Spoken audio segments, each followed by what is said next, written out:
hammer and tap for a while. Yes. And then they wanted a powder monkey. Yes. So I thought, I'm not going to die slowly. If I'm going to go, I'm going to go with a bang. So I was powder monkey. Yes. It had its drawback, but providing you've kept a cloth around your head, because when you start to sweat, you go like this, bang, you've got a migraine from the explosives. Yes. Rub off. Yes. So you had a yeah, so yes, that went quite calmly, I suppose, until I don't know whether that was conure cutting. Anyhow, it was a cutting. It was over the bridge, around the side of the cliff, and then we had this hill came right to the water, and we had to blast it away. And then powder monkey, well, we set the charges and that, but in setting it off, instead of putting the longest wicks this way, we'd put them in the shallow part. So that these went off first and did no bloody good at all. Anything to delay it. And eventually it was completed, and one of the rocks rolled down the hill and chopped into my shin. Oh. I've still got the scar from it. I became infected, an ulcer, and somehow, I don't know what prompted it, but the word heliotherapy went through my mind. And I thought, oh.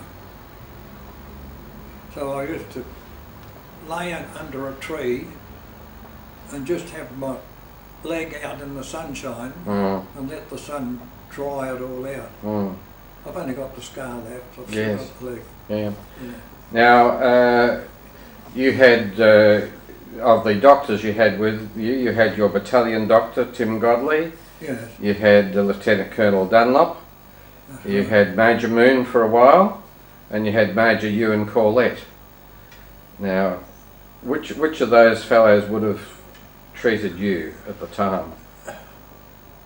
Oh, I wouldn't know really, because I sort of did that healing myself. Yes.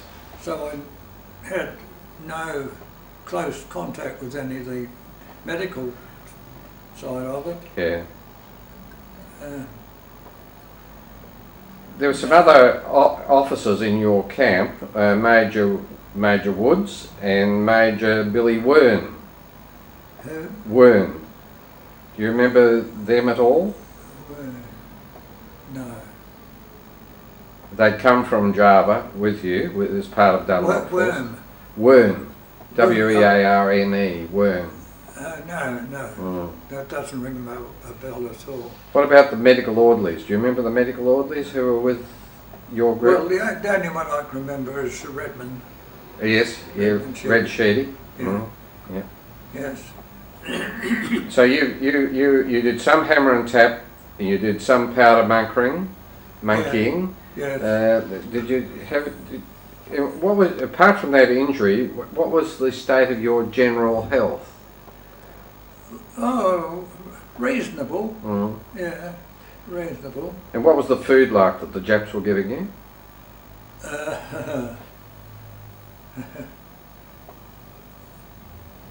It wasn't very, very appetising. So much so that I think it was at Hintock Road. Well, no, it might have been a bit before that. A local came through with about a dozen or so water buffalo. And after they passed through our village, our cooks, when they were very industrious, and the next day the local came back looking for his water buffalo that was missing. Oh, we saw it. Yeah, our boys in the cookhouse had slaughtered it, skunned it, buried all the evidence, Yes. cooked it up, yes. And of course I went on to be a cowboy Yes. because of my butchering experience. We used to save up our 5 cents a day and then buy a water buffalo, which we had to kill straight away or it would die of old age. A rend of the caul fat, there's none in it, no fat whatsoever. We'd make a loop of rawhide because the first one that was killed got the Jap to shoot it, and then they made a rawhide rope, and with that we'd put it over the horns of the water buffalo, put it ready its neck, and then it'd go around the post, round the tree, and back over itself. And then we'd walk the water buffalo around the tree, shortening the rope. Eventually his head was right against the side, and you'd hit it with a hammer, axe, and you had to get the first shot in, otherwise the contusion there, the axe or whatever we were hitting it with just bounced off. So we'd dig a hole deep enough to put a 4-gallon kerosene tin in, cut its throat, bleed it into that. While it's running in there, you put your hand in and stir it up, and all the collagen stuck to your hand, and you'd get rid of that.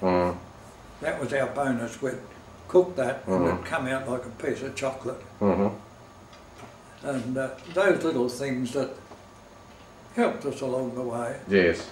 Yeah. Lizards and what have you. Yes. Yeah.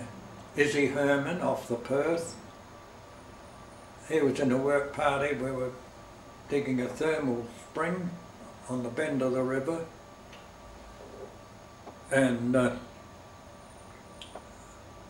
don't know whether, anyhow, this chap would give a cigarette to anyone that swam across the river and back. You know.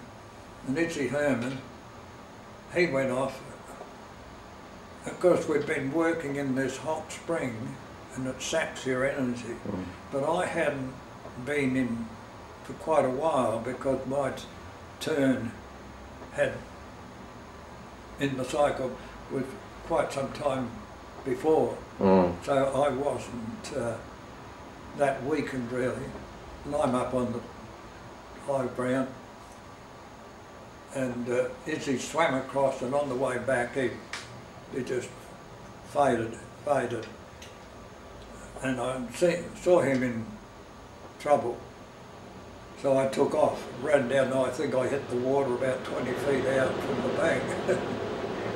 And, oh, that's heavy. Yeah, sudden too. Yeah, and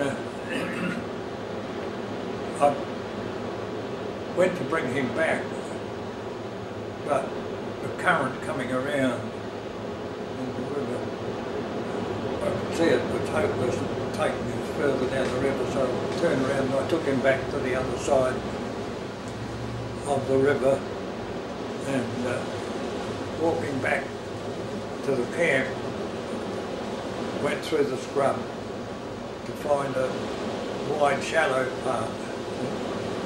Walking through, I came across a nest of eggs.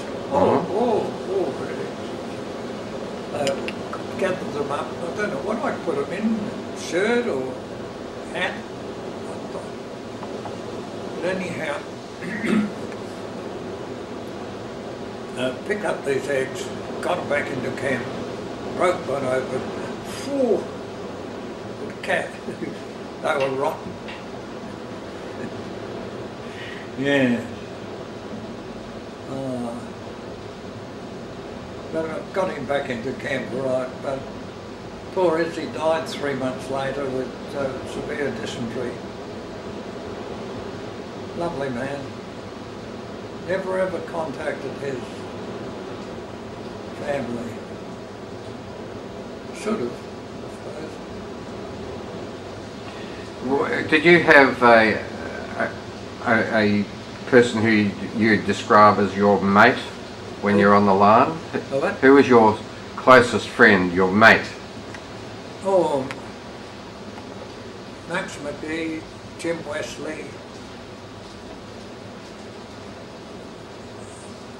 Jim Fagan. Yeah, I've skipped a little bit of time here, and we were in the Rayak Aerodrome in the Middle East with, oh now I've lost the train of thought now. It must have been something about these fellows who were your mate. Yeah, I'm trying to think what it was now that I've... Oh, goodness, mine's gone a blank. Do you remember, did you ever do any of the laying of the rails? You said you did hammer and tap. So No, I can't recall any of the laying. No. do you remember it occurring? Did you ever see it being done? Was it being done by Japs or was it done by prisoners? I think it was done by... No, I couldn't help you there. I know we'd done the preparatory work, but I can't recall laying the lines, the road. No. I remember up to compressor cutting. There's something else that supposed to come to mind there. Just talking about compressor cutting, if you're on the northern end of compressor cutting, you can actually look right down onto Hintock River Camp, can't you? Yes. Yeah. Did you ever live in Hintock River Camp? Did you ever live in Hintock River Camp? No, I can't remember in the Hintock River Camp. Hintock, as you call it, the mountain camp, yes. The Jap stores would come up in a barge, and the bank of the river was like that. Quite steep. Quite steep there. So we had blokes forming a chain. We had to do this at night because in the daytime we were working on the line. And Joe Blow would start off the first one and go up, go up, go up. By the time it got up to the top, there was bugger all left in the skip, which were about that round, all woven. I don't think it was bamboo. It could have been young bamboo. It was flat,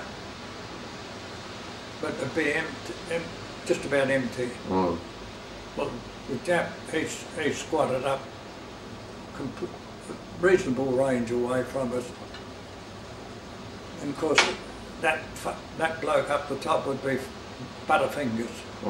He'd fumble. Away to go. Nobody made any attempt to try and catch it. Of course, it hit the water and floated away. Yes. We had the spoils out of it. Yes. The onions, yes, onions. Yeah.